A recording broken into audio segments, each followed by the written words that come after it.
गणेश जी प्रथम पूज्य क्यों बने आप सब जानते हैं। एक बार भगवान शिव कार्तिकेय जी से और भगवान गणेश जी से बोले कि जाओ पृथ्वी की परिक्रमा करके आओ। जो सबसे पहले पृथ्वी की परिक्रमा लगाएगा वह प्रथम पूज्य कहलाएगा। कार्तिकेय जी का वाहन तो मयूर था, मोर पर बैठकर फुर्र से उड़ गए। पर गणेश जी का वाहन क्या है? जोर से चूहा, मूषक। गणेश जी का वाहन है चूहा। तो गणेश जी धीरे धीरे चले। अब गणेश जी जब चले तो गणेश जी सोचे कि मैं पूरी पृथ्वी की परिक्रमा कैसे लगाऊं। बोले संपूर्ण विश्व माता पिता में समाया है, क्योंकि माता पिता में हम समाये थे। माता पिता से ही ये संसार प्रकट होता है। इस संसार में कोई भी हो, बिना माँ बाप के संसार में आने की इजाजत नहीं है। भगवान ही क्यों ना हो, उनको भी माता पिता का आश्रय लेना पड़ा। देवकी वसुदेव, कौशल्या, दशरथ जी। इस संसार में ऐसा कोई नहीं है जो भगवान भी माँ बाप के बिना आए। तो चाहे चींटी हो या हाथी हो, इंसान हो या पक्षी हो, सबको आने के लिए किसका आश्रय लेना पड़ता है? माता पिता का। तो माता पिता ही ये सृष्टि को उत्पन्न करने वाले हैं, सृष्टि को रचने वाले हैं। इसलिए गणेश जी ने सोचा कि माँ बाप को प्रणाम कर लूं, परिक्रमा कर लूं, तो संपूर्ण पृथ्वी की परिक्रमा करने का हमें फल मिल जाएगा। गणेश जी ने माँ बाप की परिक्रमा लगाई, और जैसे माँ बाप की परिक्रमा लगाई, पूरी पृथ्वी की परिक्रमा लगाकर कार्तिकेय जी आए। बोले हम तो देखो पहले परिक्रमा लगा के आ गए, अब हमारी प्रथम पूजा होनी चाहिए। शंकर जी बोले आपने प्रथम परिक्रमा नहीं लगाई विश्व की, तो किसने लगा दी? बोले गणेश जी ने। कैसे लगाई? बोले इन्होंने हमारी परिक्रमा लगाई, पार्वती और शिव की। शिव पार्वती की एक परिक्रमा लगा ली तो पूरे ब्रह्मांड की परिक्रमा लगाने का उन्हें फल मिल गया। कार्तिकेय जी को गुस्सा आई और क्रोध में आकर कार्तिकेय जी ने एक छोटा सा प्रहार कर दिया गणेश जी के ऊपर। तो वो प्रहार जाकर गणेश जी के दांत में लगा, तो गणेश जी का एक दांत टूट गया। तब से उनका नाम पड़ा एकदंत। क्या नाम पड़ा? एकदंत दयावंत चार भुजाधारी, माथे सिंदूर सोहे। तो गणेश जी का नाम एकदंत। तो कार्तिकेय जी और गणेश जी के बीच में जो शर्त लगी तो गणेश जी जीत गए। तो गणेश जी ने माँ बाप की परिक्रमा की, तब से गणेश जी प्रथम पूज्य हो गए कि गणेश जी जैसी बुद्धि किसी के पास नहीं है। इसलिए गणेश जी बुद्धि के अधिष्ठात्र बन गए, बुद्धि के देवता बन गए। गणेश जी किसके देवता हैं? जोर से। गणेश जी बुद्धि के देवता हैं। जिसे बुद्धि चाहिए वो गणेश जी के पास जाए। गणेश जी बुद्धि के परम देवता हैं। अच्छा, गणेश जी का वाहन है चूहा। अब जरा यहां ध्यान से सुनिएगा। हमारे वेदों पुराणों ने, हमारी ऋषि मुनियों ने कितनी बढ़िया व्यवस्था की है। समझदार को इशारा काफी, ये सुना है ना आप लोगों ने। आप सब समझदार हैं, इसलिए हमें सारी करते चलेंगे। देखो गणेश जी बुद्धि है, और गणेश जी का वाहन क्या है? चूहा। चूहा किसका प्रतीक है? चूहा किसका प्रतीक है? तर्क का। कुतरता रहता ना, कुछ भी मिल जाएगा चूहा कुतर देगा। चूहा तर्क का प्रतीक है। किसका प्रतीक है? तर्क। चूहा है तर्क और गणेश जी हैं बुद्धि। तो गणेश जी किसके ऊपर सवार हैं? बुद्धि के ऊपर। गणेश जी किसके ऊपर सवार हैं? तर्क के ऊपर। बुद्धिमान वही हो सकता है जो तर्क पर सवार हो। तर्कमय बुद्धि श्रेष्ठ है। जो विद्वान होगा वह तर्क जरूर करेगा, तार्किक होगा। तर्क शास्त्र पढ़ते हैं ना हम लोग, तर्क शास्त्र है। तो बुद्धिमान व्यक्ति, देखो एक बच्चा होता है ना, बहुत सारे सवाल करता है। माँ भगवान हैं तो दिखाई क्यों नहीं पड़ते? माँ गणेश जी की सूंड लंबी क्यों है? माँ गणेश जी के कान बड़े बड़े क्यों हैं? ऐसा बच्चा पूछता है ना आपसे। तो ये बच्चा जो पूछ रहा है उसके पूछने को ही तर्क कहते हैं। वो तर्क करता है। जैसे तर्क है, गणेश जी के कान बड़े क्यों हैं, ये तर्क है। ये क्या है? ये मैं इनसे प्रश्न कर रहा हूं, मतलब मैं इनसे तर्क कर रहा हूं, यही है तर्क। गणेश जी के कान बड़े बड़े क्यों हैं, ये क्या है?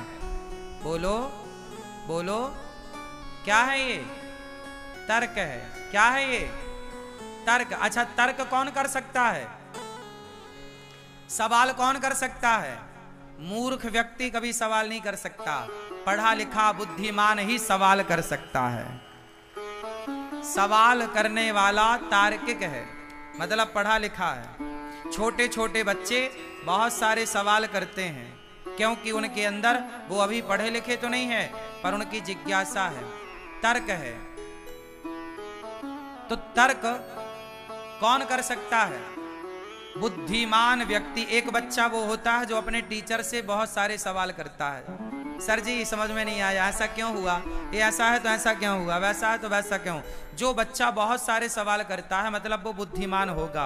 और जो बच्चा मास्टर से कुछ नहीं पूछता वो एक नंबर का बुद्धू होगा। बात सही है कि गलत है? जो ज्यादा सवाल करेगा वो कौन होगा? जोर से, बुद्धिमान। तो गणेश जी किस पर बैठे हैं? तर्क पर। गणेश जी बुद्धि हैं और सवार तर्क पर हैं। बुद्धिमान हमेशा तर्क करता है। ये गणेश जी का चूहे पर बैठने के पीछे का साइंस है, विज्ञान है। गणेश जी के कान बड़े बड़े होने के पीछे का विज्ञान बताओ आप। गणेश जी के कान बड़े बड़े क्यों हैं? ना बताओगे? गुस्सा हो क्या? गणेश जी के कान बड़े हैं इसलिए आपको मैसेज दे रहे हैं कि भैया ज्यादा से ज्यादा सुनो, ज्यादा से ज्यादा सुनो।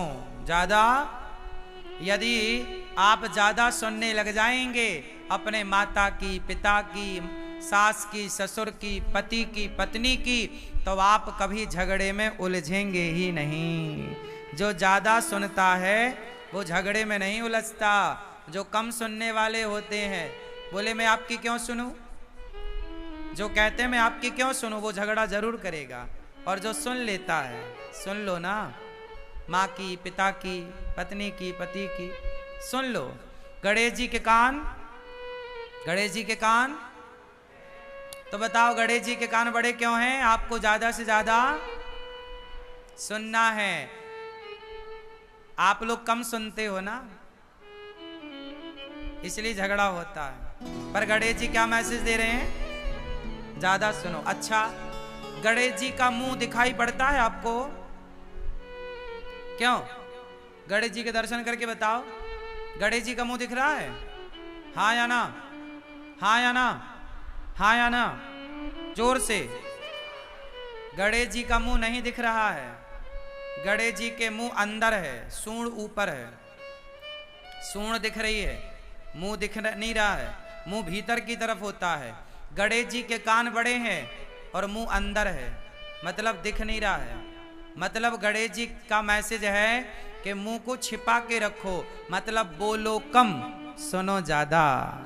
कान बड़े रखो, मुंह को छिपा के रखो, बोलना। जो लोग कम बोलते हैं वो सुखी होते हैं। जो दिन भर बोलते हैं, ज्यादा बोलते हैं, बकवास करते हैं, वो किसी ना किसी उलझन में उलझते ही उलझते हैं। सही है? सारा झगड़ा कहां से होता है? मुंह से। महाभारत कहां से हुआ? द्रौपदी के मुंह से धोखे से निकल गया कि अंधों के अंधे होते हैं, दुर्योधन के लिए। अवश्य निकल गया, दुर्योधन ने बात पकड़ ली और फिर दुर्योधन ने बोला इसके कपड़े उतार दो। तो महाभारत धनुष बाण से तो बाद में हुआ, पहले कहां से हुआ? मुंह से ही हुआ। तुमने कहा कि अंधा है, अंधों के अंधे होते हैं, द्रौपदी ने कहा। तो दुर्योधन बोला मैं बदला लूंगा, इसने मुझे अंधा कहा, मैं इसके कपड़े उतारूंगा। भरी सभा में द्रौपदी को नग्न करने के लिए, निर्वस्त्र करने के लिए दुशासन पकड़ के ले आया और भरी सभा में द्रौपदी को निर्वस्त्र करने का प्रयास किया। अब आप समझो कि सारा झगड़ा कहां से हुआ? बोलो, मुंह से हुआ। इसलिए कहता हूं, गणेश जी की तरह मुंह को छिपा के रखो, मतलब कम बोलो, कानों को थोड़ा बड़ा करो ताकि ज्यादा से ज्यादा आपको सुनने का अभ्यास हो। ज्यादा सुनो, कम बोलो। चलो, गणेश जी का पेट बड़ा है, बताओ क्यों? आप बताओ, गणेश जी का पेट बड़ा क्यों है? बताओ मेरी माँ। ज्यादा खाते हैं? नहीं, गणेश जी ज्यादा नहीं खाते। गणेश जी एकदम फिट हैं, पर पेट बड़ा के पीछे एक मैसेज है। गणेश जी का पेट बड़ा इसलिए है, समाज को समझाना चाहते हैं कि भैया परिवार की बातों को पेट में ही रखा करो, पचा लिया करो, परिवार की बातों को बाहर ना उगला करो। आप लोग जरा घर में झंझट होती है ना तो जाके पड़ोसन के घर रो लेती हो, सास ने ऐसा कह दिया, फलाने ने ऐसा कह दिया। आपके पेट में कुछ भी ठहरता नहीं है, सब उगल देती हो या उगल देते हो। इससे क्या होता है? संत जन कहते हैं, अपने, एक दोहा बोल रहा हूं, फिर आप अर्थ बोलना, हमें उसका अर्थ नहीं आता, आप लोगों से जानेंगे आज। अपने अपने घरन का दुख ना कहियो रोई, सुन इठले हैं लोग सब, बांट न ले हैं कोई। अपने अपने घरन का दुख ना कहियो रोई, सुन इठले हैं लोग सब, बांट न ले हैं खोए। आप सब अपने घर का दुख किसी से मत कहो, क्योंकि दुनिया सुनती है आपके संग रो रो कर, और आपका दुख रो रो कर दुनिया सुन लेगी।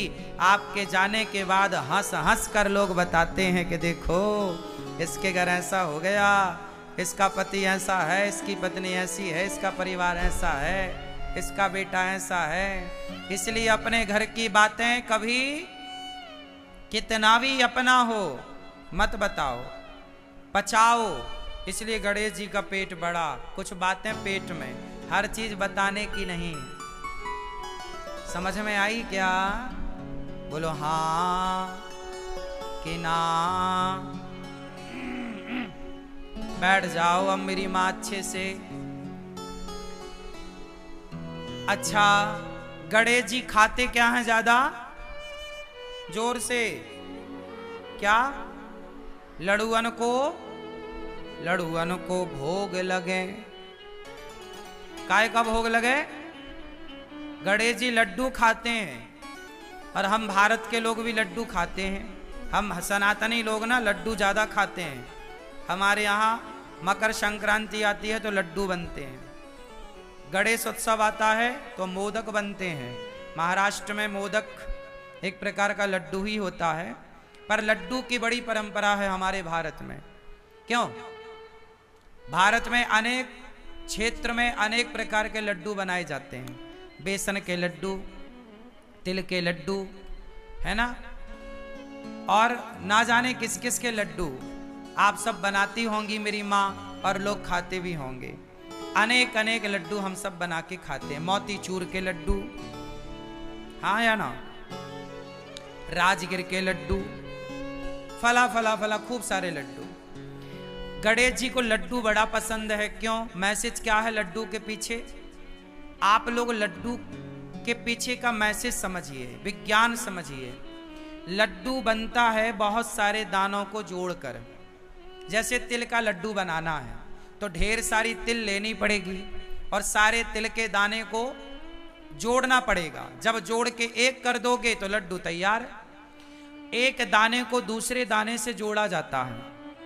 बोलो हाँ, दाने को दाने से जोड़ दो, लड्डू तैयार। यही है लड्डू। कि जैसे एक दाने को दूसरे दाने से अनेक दानों को जोड़कर एक कर दिया जाए, उसी प्रकार परिवार में 10 लोग हो या 20 लोग हो, गांव में 50 लोग हो या 1000 लोग हो, लड्डू की तरह संगठित होना चाहिए।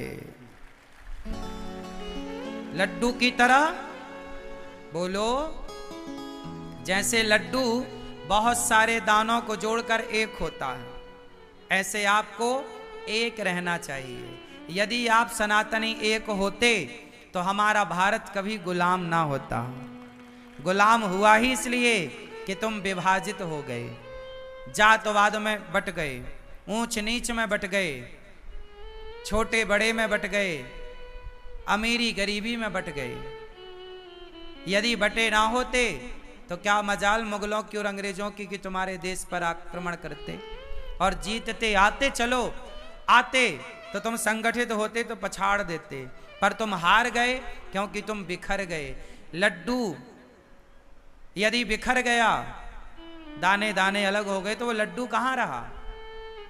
लड्डू तो तब तक है जब तक वो एक है, जुड़ा है, संगठित है। बस यही है।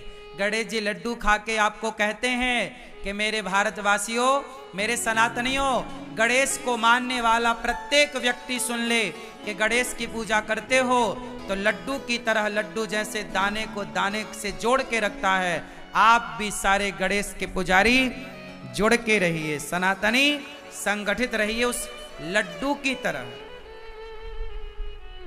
और लड्डू में मिठास भी होती है। संगठित तो रहना है पर आपस के रिश्तों में मिठास हो। क्या हो? रिश्तों में क्या हो? परिवार संगठित रहे लड्डू की तरह और मिठास, मीठे मिठास से भरा रहे। जहां सुमति तहां संपत्ति नाना, जहां कुमति तहां विपत्ति निदाना। संगठित रहो। गणेश जी की नाक बड़ी है। बोलो हाँ, गणेश जी की नाक बड़ी है। चलो अब इसका मतलब आप बताओ। ये चश्मा वाली बहन बताएंगी, सब हमने बताया, कुछ आप बताओ। गणेश जी की नाक क्यों बड़ी है? बैठे बैठे बताओ।